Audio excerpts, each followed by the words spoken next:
Good afternoon, and welcome to True Topics Podcast Special Edition for Mental Health Awareness Month. Today we're going to be talking about personality disorders and how they relate to mental health. I'm Aspen. I'm Tati. And I hope you guys enjoy our podcast. And to start off, well, what is a personality disorder in the first place? Before going into this, I would say that making fun of personality disorders is a serious thing. And you shouldn't joke about it because it's something that affects so many more people's lives than you would think. And I would say that a personality disorder is something that affects the pattern of thinking in people to be something that is different than the norm or what is accepted in the boundaries of society. It causes them to have problems interacting with people.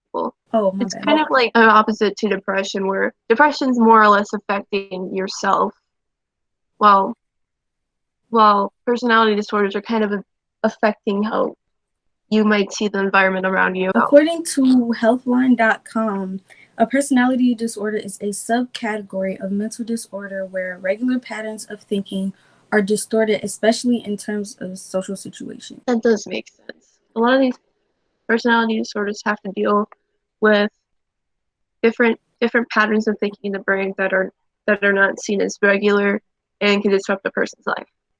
So let's get on to our first personality disorder. What is it? Our first personality disorder that we will be talking about is BPD.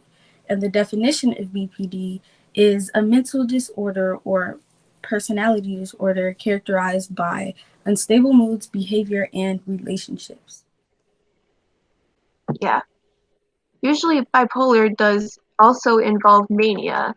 You wouldn't think that mania would be like something about extended periods of like mood highs. From how the movies depict it, it's more seen like, oh, crazy people, but that's not true. It's not true. Stigmas in the media have not helped people with personality disorders at all. And with bipolar, there's usually pretty high bouts of mania that can lead suddenly to severe bouts of depression. And what might that look like? Have you seen like an accurate depiction of bipolar? I'm trying to think of one, but I don't think I have, because normally when you see like depictions of it, they're portrayed as crazy and sometimes violent. So I don't think I have seen one that's very much accurate. Yeah, it's very rare. I don't think I've seen one either, to be honest. And there's two types of it, which differ.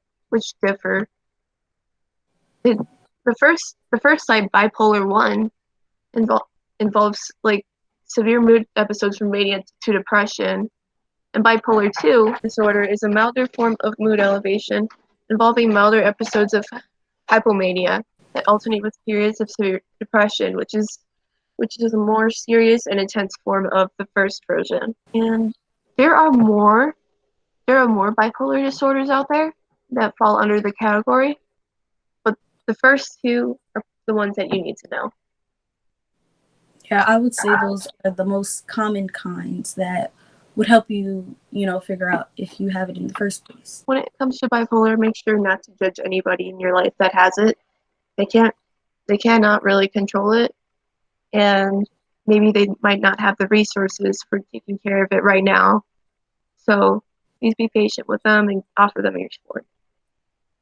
Let's move on to the next one. PTSD is post-traumatic stress disorder, and it's a disorder in which a person has difficulty recovering after experiencing or witnessing a traumatic event. And CPTSD is complex post-traumatic stress disorder caused by severe repetitive abuse and or traumatic events over long periods of time.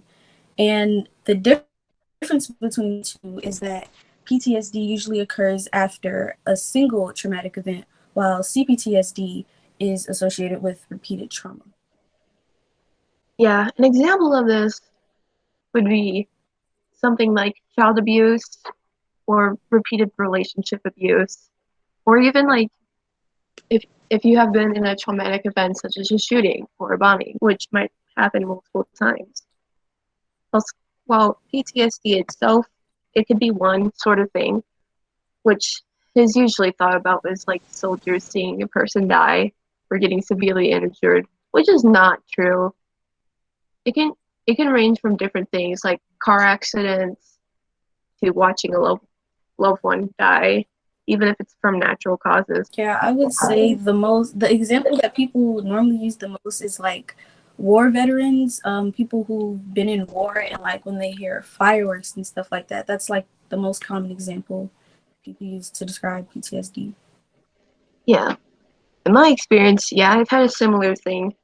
I do have some version of CPTSD, and I find myself triggered by a lot of things, including like people speaking a little bit too loudly, or even things like just people shutting my door a little bit too hard.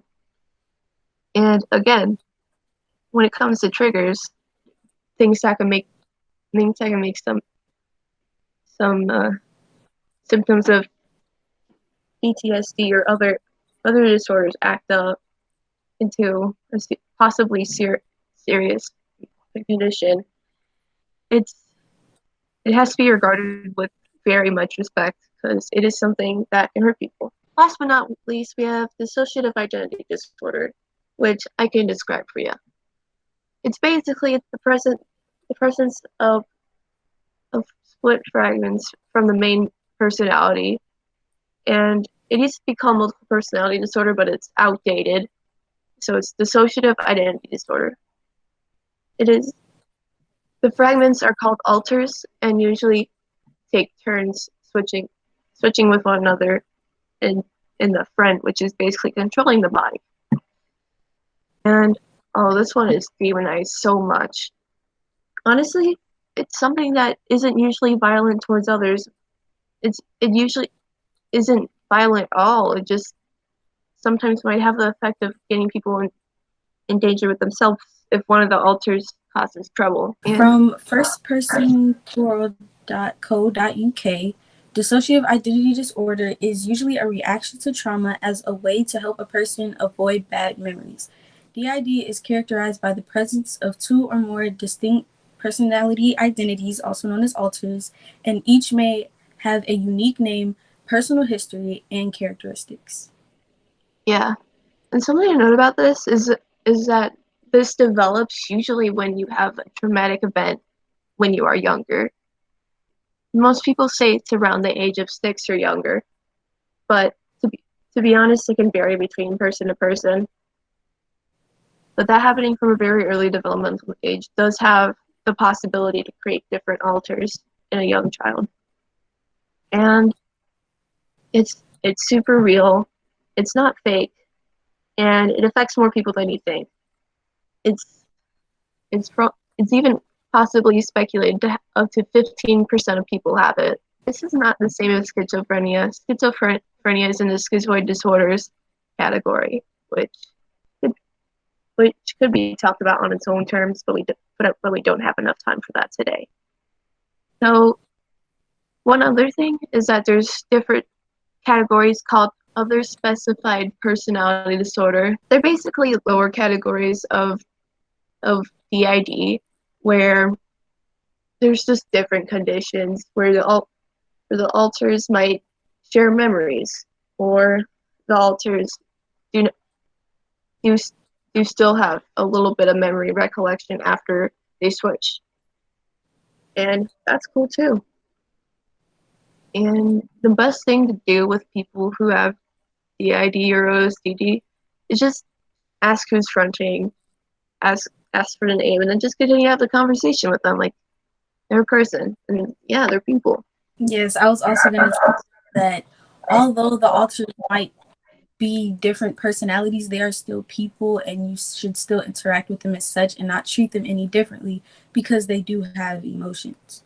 And the last thing we gotta say is that if you are experiencing any of the symptoms of any of these, there's definitely help out there, especially the suicide hotline line The suicide hotline number is 1-800-273-8255.